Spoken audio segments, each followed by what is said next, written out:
Perfeito. Ok, pessoal. Já está gravando. Bom, então, sejam bem-vindos a mais uma aula nossa da semana das vias aéreas, né? A semana que a gente está debatendo sobre as vias aéreas. Nós já falamos no Clube da Revista sobre a questão, que é um pedacinho dessa aula, de como e quando intubar um paciente acordado, um artigo muito interessante. Falamos sobre também a questão do Spotify, de vias aéreas, muitas anestesias filmadas ao longo da semana, e vamos fechar agora a nossa semana das vias aéreas com essa aula bem densa, bem completa, que eu tenho certeza que vai ajudar vocês a jamais cair numa via aérea emergencial e saber conduzir bem o paciente. Lembrando que isso daqui é um dos 5 pilares da mentoria Maifenta, uma mentoria que dura durante 210 dias e que conta com a minha assistência diária de 7 da manhã às 11 da noite e os outros 4 pilares. Os outros 4 pilares, um deles é isso que está acontecendo aqui agora, a aula, mais o Spotify, o Clube da Revista e as anestesias filmadas. Você que está nos vendo pela primeira vez em nossas gravações, não deixe de clicar nos links dos stories e fique conosco.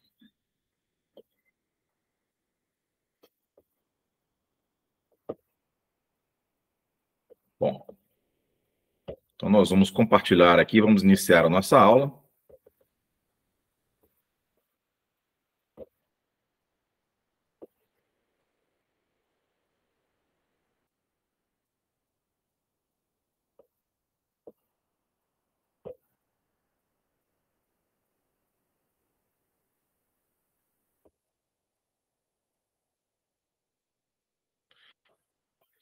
Muito bem, pessoal. Então, o nosso tema da semana, manejo de via aérea.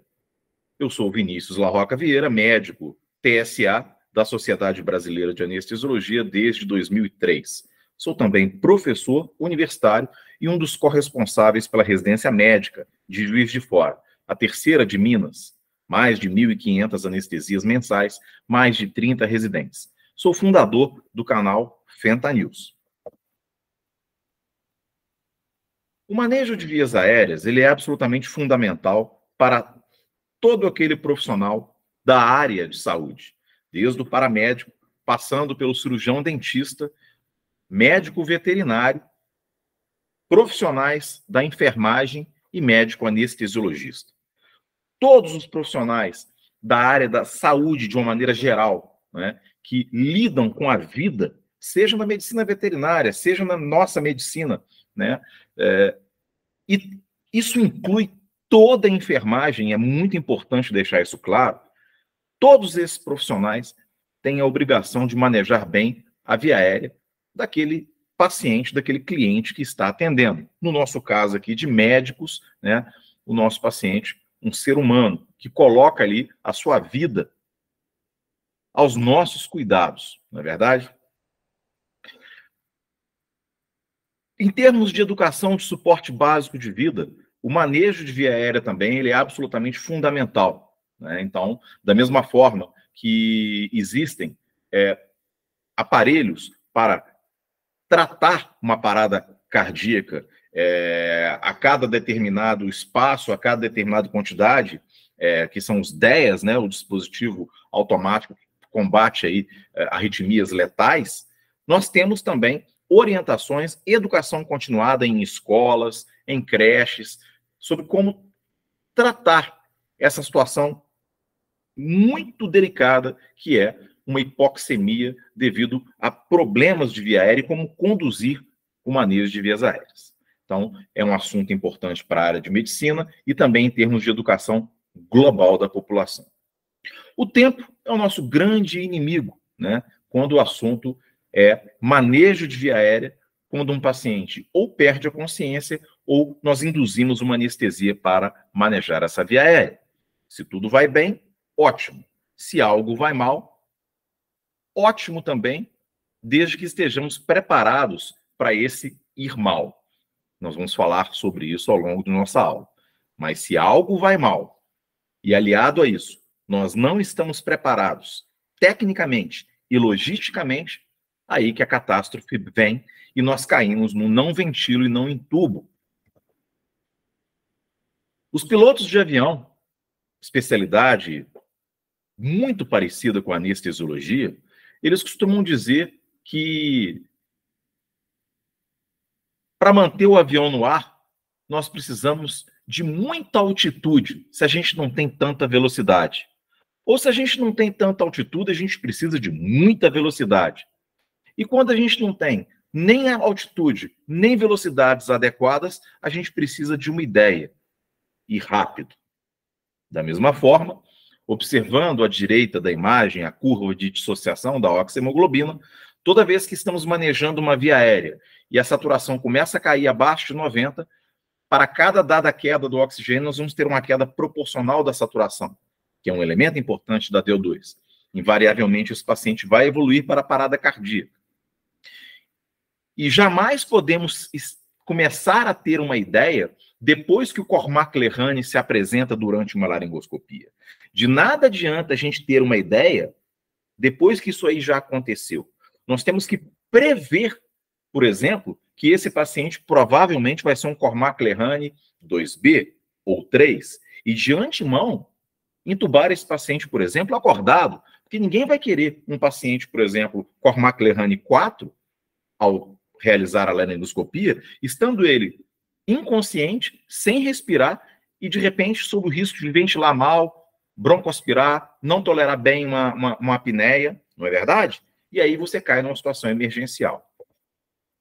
E como dizem os aviadores, a melhor forma de você sair de uma tempestade é não entrando nela.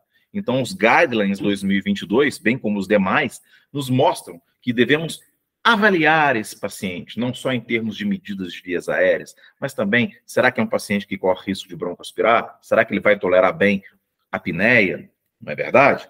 Então, assim, é muito importante que a gente evite a via aérea emergencial, evite essa tragédia na qual a gente tem apenas 1 minuto para ter uma ideia do que fazer.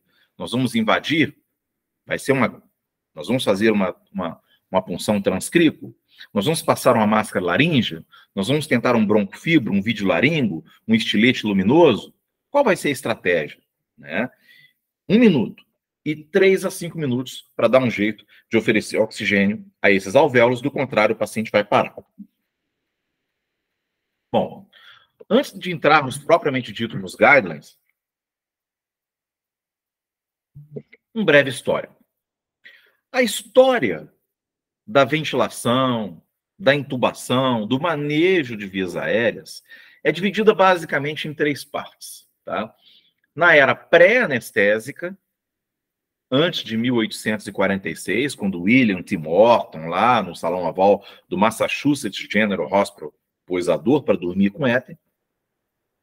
A era da intubação, do manejo das vias aéreas pós-anestésica, portanto, após 1846, e a era pós-Primeira Guerra Mundial, quando muitos autores tiveram vasta experiência com mais de 3.000 pacientes em intubação nasal às cegas, e a partir daí houve um grande avanço, principalmente na laringoscopia direta, né, que culminou aí com autores como Mackintosh, que fizeram a lâmina curva, e a partir daí a coisa foi evoluindo ao longo do século XX. Tá? Paracelsus, em 1493, fazia a primeira ventilação com Foley. Versalhes, em 1543, a gente teve o primeiro registro escrito de intubação através de traqueostomias. As primeiras intubações, pessoal, pré-anestesia, elas eram realizadas basicamente por traqueostomias, tá? A intubação através das cordas vocais, ela veio mais tarde. Robert Rooke, ele repetiu, alguns anos depois, Versalhes, em 1667, e realizou novas intubações aí também por via traqueal. No final do século XVIII, né, foi o início da intubação, da era da intubação traqueal. Kitt, em 1788, ele conseguiu realizar uma intubação com tubo metálico com bexiga. François Chausier, em 1806, também com tubos metálicos, realizou a intubação orotraqueal em recém-nascidos às cegas.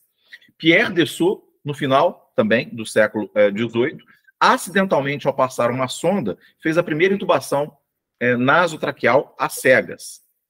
Já na era anestésica, né, após 1846, John Snow, em 1858, conseguiu, através de uma traqueostomia e uso do cloroformo, manter uma anestesia num coelho.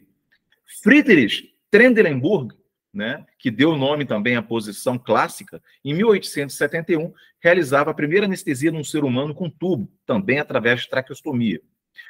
Wilhelm Massmann, em 1878, realizaria a primeira intubação orotraqueal com tubo de borracha utilizando os dedos, tá? Não era laringoscopia. Wilhelm praticava em cadáveres essas intubações às cegas e ele considerava que a intubação às cegas pela via orotraqueal era mais fácil.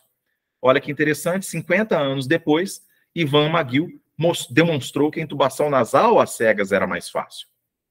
Com a Primeira Guerra Mundial, mais de 3.000 anestesias, Magill e Robotham desenvolveram intubação nasal às cegas.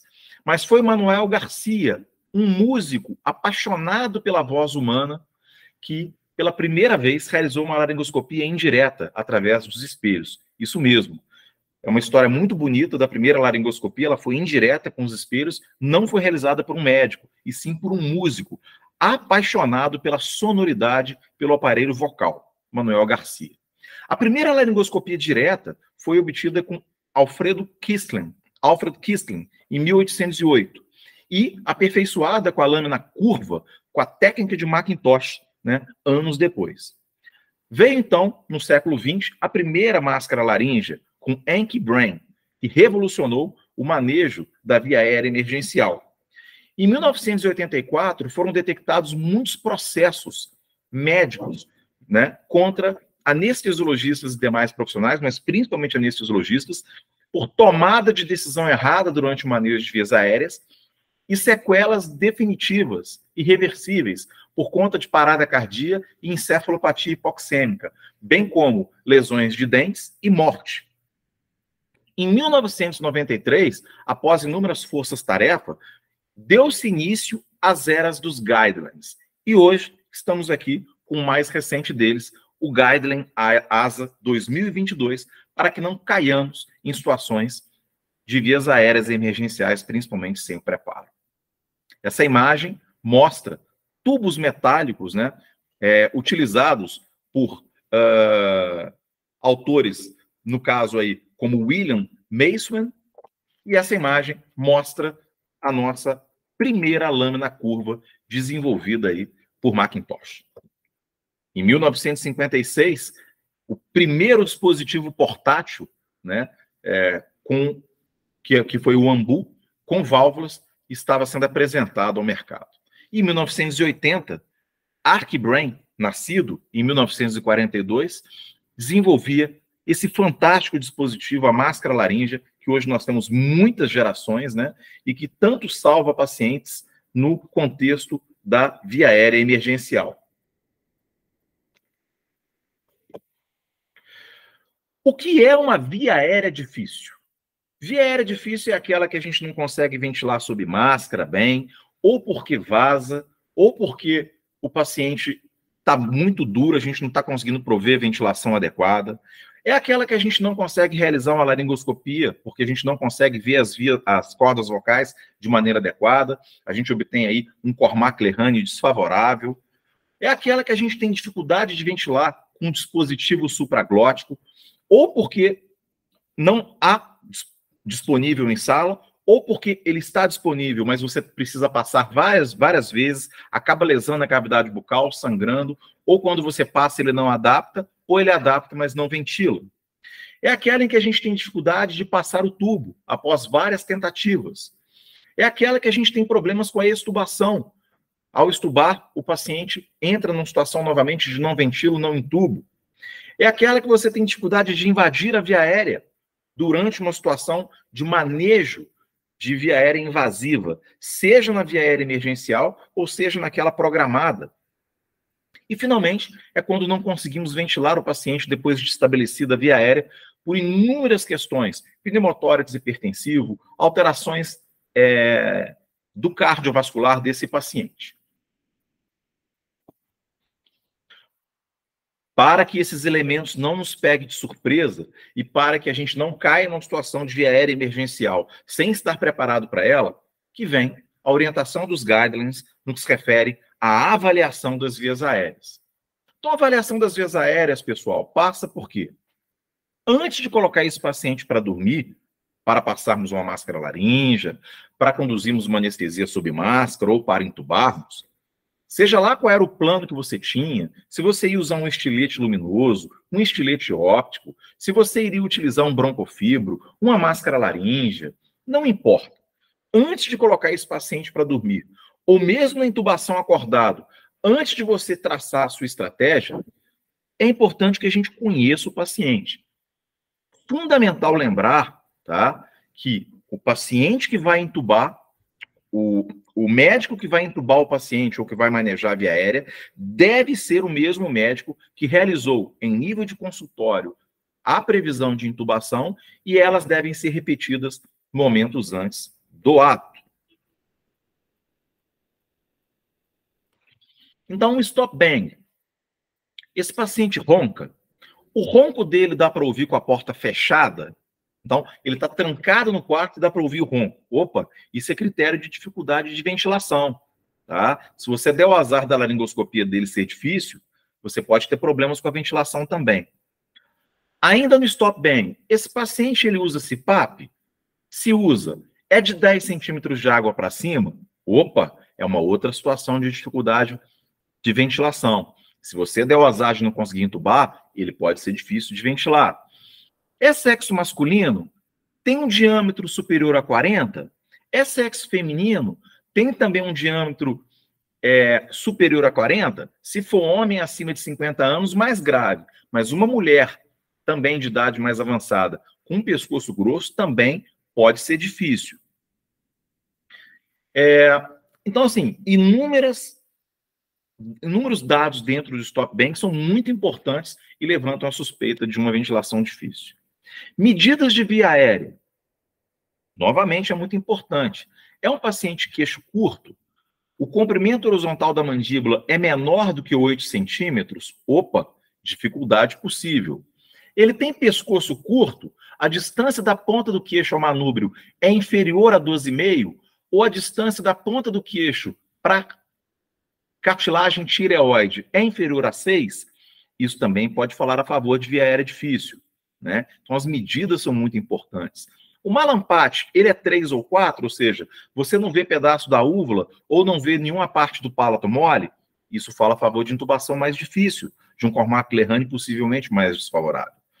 O paciente consegue morder o lábio de cima? Não, não consegue. Opa, critério difícil também. A ultrassonografia à beira do leito, antes de você colocar ele para dormir, né? Qual que é a distância entre a pele e o ocioide? Qual que é a distância entre a pele e a epiglote? Qual que é o volume da língua? A língua é grande? A distância da pele ao ióide ou epiglote é grande? Isso pode falar a favor de dificuldade. Como é que é a endoscopia nasal à beira do leito? Né? Até 26% dos pacientes, após uma endoscopia nasal eletiva à beira do leito antes da intubação, muda-se a conduta, porque percebe-se que é difícil. Né? Então, nós temos aí a laringoscopia virtual 3D também, no pré-operatório, que pode ajudar. Tomografia, ressonância nuclear magnética, a mostrar bócio mergulhante, gente, bócio mergulhante ou tumores de compartimento anterior do mediastino representam um verdadeiro perigo, porque muitas vezes nós não conseguimos ventilar esse paciente com máscara laríngea, e mesmo às vezes você tentando otimizar a ventilação sob máscara, a gente não consegue ventilar. Então, a chance é passar o tubo. Se não passar, pode ser catastrófico até mesmo na via aérea invasiva nesses pacientes, porque a obstrução, o bócio ou o tumor de compartimento anterior, quando você relaxa e faz propofol e o rocurônio, etc., ele desaba em cima da traqueia inferior. Então, pode ser catastrófico. Olha a importância de você avaliar a tomografia, o raio-x antes de colocar esse paciente para dormir. Seria uma ótima indicação de intubação acordado também. E a clínica, né? Esse paciente, além da via aérea difícil, é um paciente gestante, é um paciente com obstrução intestinal, opa, ele pode aspirar, vamos entubar acordado. É um paciente neonato, gestante, obeso mórbido, que não tolera apneias pela capacidade residual funcional baixa, opa, ótima indicação de entubar acordado. É um paciente com stop bang desfavorável, usa CPAP acima de 10, a ventilação dele deve ser ruim? Mais um motivo. Então, a clínica do paciente somada à via aérea difícil, os guidelines mostram, se tiver um desses três abaixo aí, tendência à aspiração, tolerância à hipóxia ou tendência à ventilação difícil, somadas a uma via aérea desfavorável, entubar acordado, né? Então, essa imagem mostra o malampate, né? Quando a gente tem um paciente malampate 1, que você vê tudo, né? Vê os pilares, a úvula, ou 2, isso aí fala a favor da gente, de repente, induzir uma anestesia e entubar ele em sequência rápida, se for estômago cheio, ou ventilando normal. Agora, malampate 3, 4, somado a outros fatores de dificuldade, a gente começa a pensar aí em entubar esse paciente acordado. Não se tiver apenas malampate 3 ou 4, mas isso somado a outros fatores, começa a fazer a gente pensar. O stop bang, né? Pescoço muito grosso, paciente acima de 50 anos, que ronca muito, usa muito CPAP, acima de 10, não é verdade? Tudo isso aí também tende a nos levar a uma situação de intubação acordada. Aí nós temos a imagem de um obeso mórbido, que é um paciente que não tolera apneia, ele faz hipoxemia rápida, tá? Então, se ele tiver uma avaliação de medidas de via aérea desfavorável, é indicação de intubação acordada. Aqui nós temos um paciente em uso de CPAP. Se esse CPAP for acima de 10 e ele tiver medidas de vias aéreas desfavoráveis, ou seja, a laringoscopia dele deve ser difícil, é outra indicação de intubação acordada. Aqui nós temos um paciente, nosso saudoso Noel Rosa, né? Ícone da época romântica da música popular brasileira, ele, da época ultra-romântica, ele certamente tinha um comprimento horizontal da mandíbula menor do que 8. Nós vamos entubar ele acordado? Não sei. Ele tem tendência a broncoaspirar? Ele tem tendência a ventilar mal? Ele tolera uma hipoxemia? Teria que ver, não é? Pelo tabagismo, a gente poderia até levar em conta que sim, né? E muito importante, como é que são as outras medidas da via aérea dele? Não sei. Como é que é o malampate? Como é que é o distanciamento external? Não é? Ele ronca? Tem que avaliar como um todo. Essa imagem ilustrando a distância mento-external, que tem que ser acima de 6 centímetros, e mento-external, que tem que ser acima de 12,5, e mento-tiroidiana, que tem que ser acima de 6, para ser adequado. Aqui, ilustrando a capacidade, né, de se morder o lábio. Quanto mais distante está essa capacidade, na classe 3, teoricamente mais difícil a laringoscopia. Aqui, lembrando a abertura bucal, nós aceitamos pela literatura 3 dedos, tá? Como adequado. Aqui, nessas imagens de raio-x, né? Radiografia simples de tórax e de tomografia, lembrando a questão do bócio mergulhante e do perigo que ele representa, e podemos cair numa situação de não ventila, não entuba, mesmo, repito, através de uma punção da membrana quírico-tiroidiana, porque a obstrução é baixa. Então, a gente tem que antever, tá? E entubar acordado esses pacientes com bócio mergulhante. Aqui, uma avaliação à beira do leito com ultrassonografia, mostrando a importância da distância pele-ocioide, pele-epiglote e volume da língua. Aqui, uma simulação com laringoscopia, né? Vídeo laringo 3D, muito importante também para prever. Dentro ainda da avaliação, essa imagem mostra a articulação atlanto-occipital e a importância disso, né, pessoal? Pacientes diabéticos, né, os pacientes diabéticos tipo 2, tipicamente têm uma hipomobilidade atlanto-occipital. Esses pacientes têm que ser muito bem avaliados, porque uma limitação, como mostra a imagem, somada a malampate desfavorável, abertura bucal desfavorável, num paciente diabético que tende ao refluxo pela gastroparesia devido à desautonomia, né, do sistema nervoso autônomo simpático, isso pode nos levar à intubação acordada, né? Então, aqui ilustrando a tendência de se intubar acordado, pacientes com gastroparesia e estômago cheio, aí vai depender muito. Eu sempre falo com os meus mentorandos e com os meus alunos, nós temos estômagos cheios e estômagos cheios.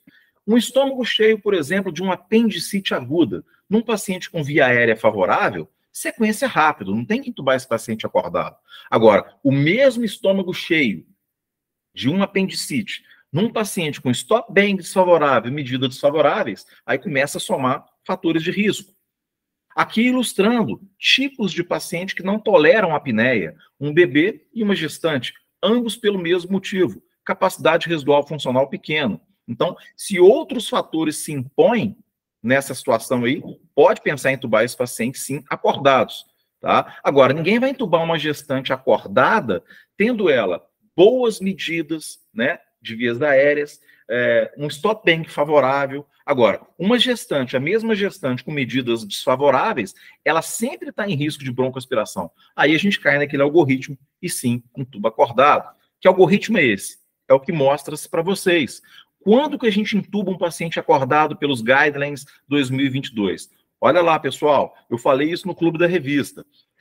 Primeiro critério para entubar acordado é uma suspeita de via aérea difícil, somada a um dos 3 eventos abaixo, risco de aspiração, risco de não ventilar bem ou risco de não tolerar hipoxemia, aí a gente entuba acordado.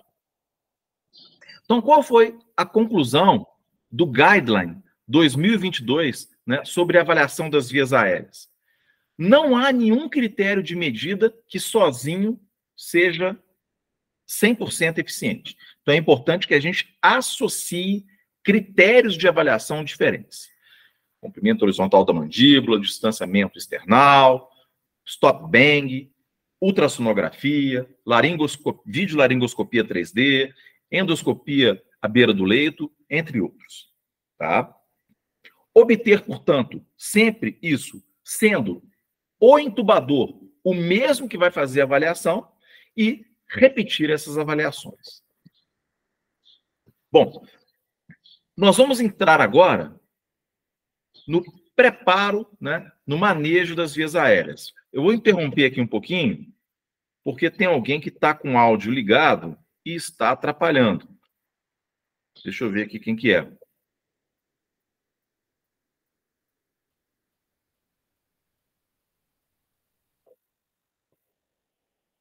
Pronto.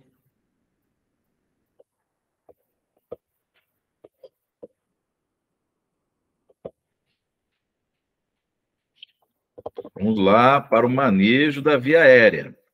Nós já preparamos o nosso paciente, né, em termos de avaliação, agora nós vamos preparar para entrar, né? Nós vamos preparar para entubar agora. Pessoal, como que a gente prepara para a guerra? Primeiro, logística.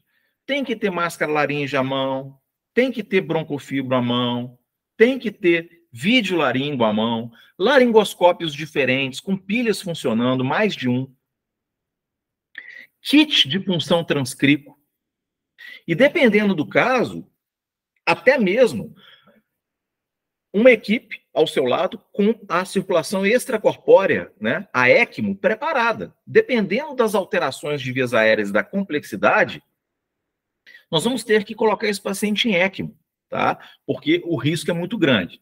Então, por exemplo, uma situação em que você tem aqui acessão à via aérea, num paciente que está com sangramento da inominada, por exemplo, e não consegue controlar, não tem nada que resolve.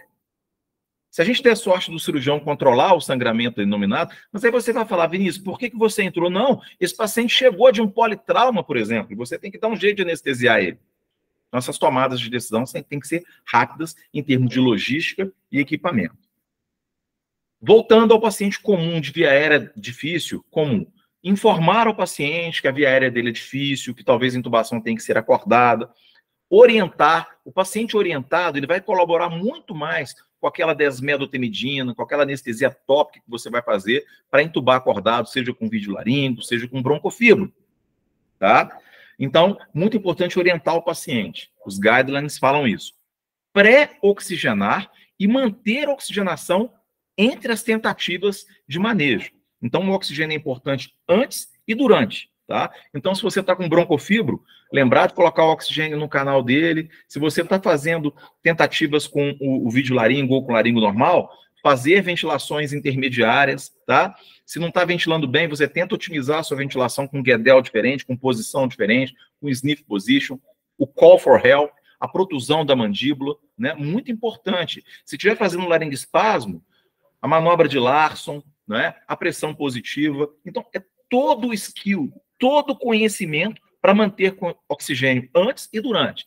Os guidelines batem muito em cima disso, tá? Então, o posicionamento do paciente também é fundamental. Eu bato demais nisso com vocês, pessoal, né? Na mentoria. A gente tem que entubar praticamente na ponta dos pés. Uma linha imaginária que passa no front, na testa do paciente, tem que coincidir com o apêndice xifoide. Nada de pegar no tubo no meio ou perto do cuff. Tem que pegar no tubo lá em cima, entubar de cima para baixo, né? Travesseiro de 10 centímetros firme, não entre as escápulas, nem no pescoço, mas na região occipital, não é? Dá uma sentadinha no paciente, fica mais elegante, fica mais fácil e melhora o acoplamento dos eixos bucal, laríngeo e faríngeo. E aí uma linha imaginária que sai da sua pupila vira uma linha reta com as cordas vocais. E você entuba elegantemente de cima para baixo, tá? Então, a anestesia tópica também, no caso da intubação acordada, ela tem que ser adequada, desde a língua até a epiglote, tá? Lembrar que a lidocaína spray, cada borrifada, você tem ali uma absorção de 10 ou mais miligramas. A gente tem que lembrar que mais do que 4 miligramas por quilo é tóxico.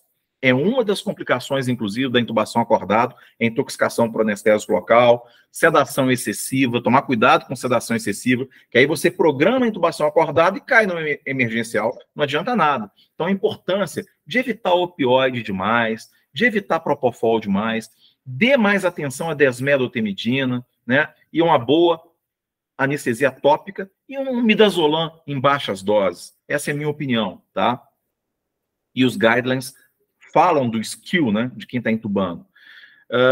A monitorização é absolutamente indispensável, dando-se aqui uma atenção especial à cardioscopia, oximetria de pulso e principalmente a capnografia, que vai ser ela quem vai confirmar a intubação, né? Mais do que 5 ondas de capnografia, você tem uma intubação confirmada.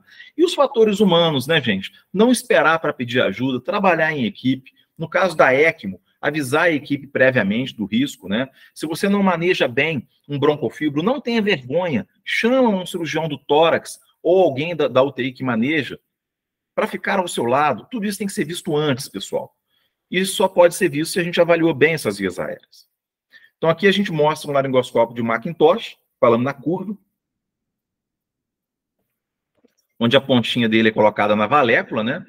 E ao intubar, a gente não pode quebrar a munheca. Você pode até levantar o paciente com o laringoscópio, só não pode quebrar a munheca, né? Senão você quebra os dentes.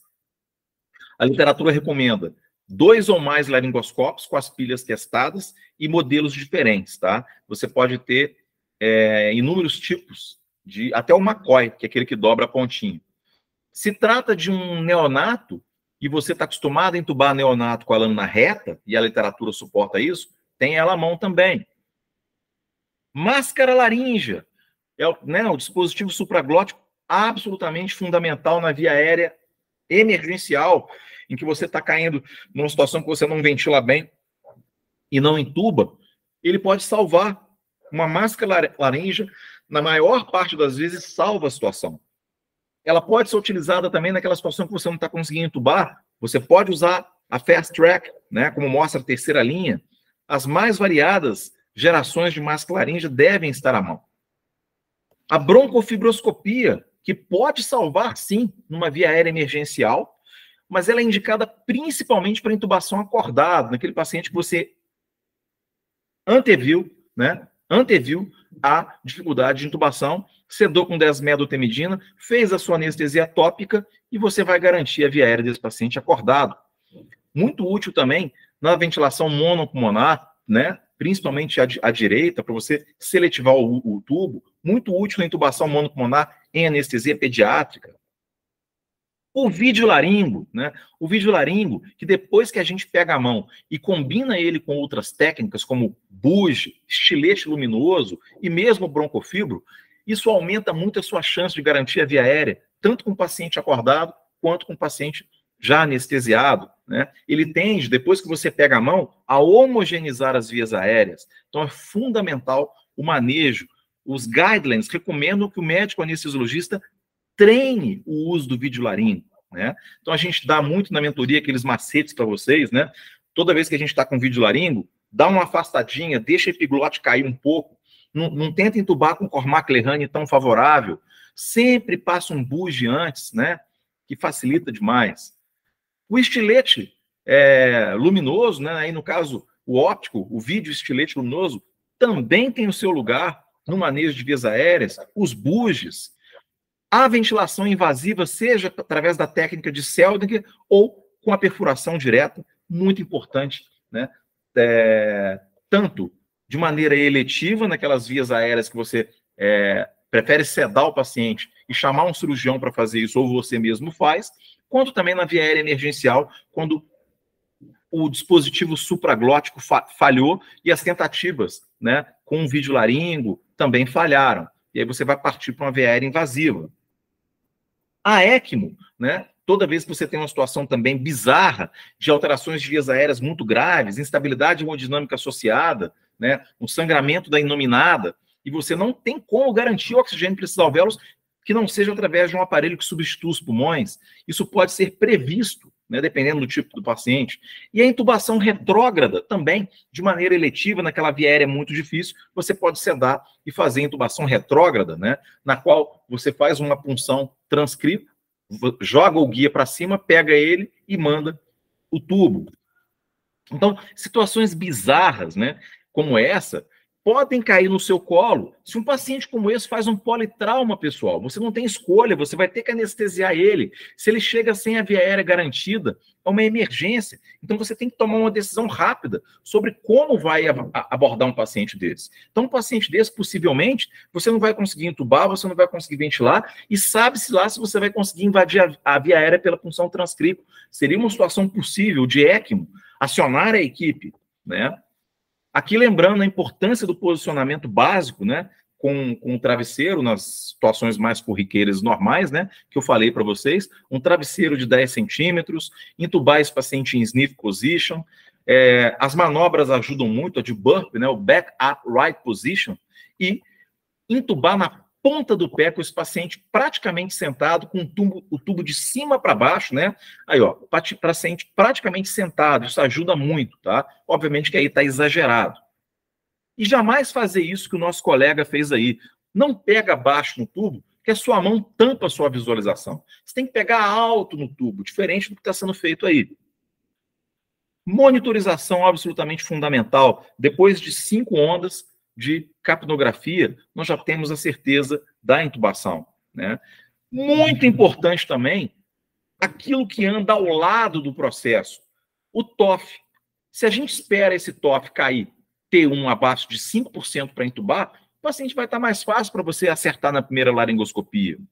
Se a gente estuba o paciente com TOF acima de 90, dificilmente você vai cair em problemas pós-estubação, que também são orientações do Guideline 2022. De nada adianta você fazer tudo certo se na hora de estubar você cai numa via aérea emergencial de novo, né? Então o TOF ajuda, bem como a escolha correta dos medicamentos relaxantes, como succinilcolina, 1 a 1,5 miligrama por quilo de peso, e rocurônio, 0,9 a 1,2, nas situações de sequência rápida, ou também para você deixar a via aérea mais macia, naquele paciente com via aérea difícil, é fundamental. Uma reversão boa, seja com anel-estigmina ou com sugamadex, monitorada por TOF, com recuperação acima de 90 de T1, também mitiga, diminui o risco, tanto de uma intubação difícil, quanto de uma extubação catastrófica e que coloque tudo a perder. A lidocaína spray, fundamental, anestesia tópica da via aérea, acompanhada de uma desmedotemidinazinha, para esse paciente aceitar bem o videolaringo, o broncofibro, o estilete luminoso, quer que seja, na intubação acordada. Desmedotemidina, mais uma lembrança. E o oxigênio, que deve ser dado antes e em vários momentos das tentativas, entre uma tentativa e outra. E jamais esperar para pedir ajuda. O call for help ele deve ser precoce. Não somente na via aérea emergencial, mas também naquela que você está fazendo de maneira eletiva. Chame ajuda. Se o seu skill não é suficiente para o broncofibro, para a punção transcrículo e na questão do ECMO, nas situações mais bizarras. E tomando tudo isso que nós falamos, né, surgem os guidelines. Então, quando a gente bate o olho num guideline, seja de adulto, seja de criança, o que nós vamos ver é um resumo do que nós falamos para vocês. Bom,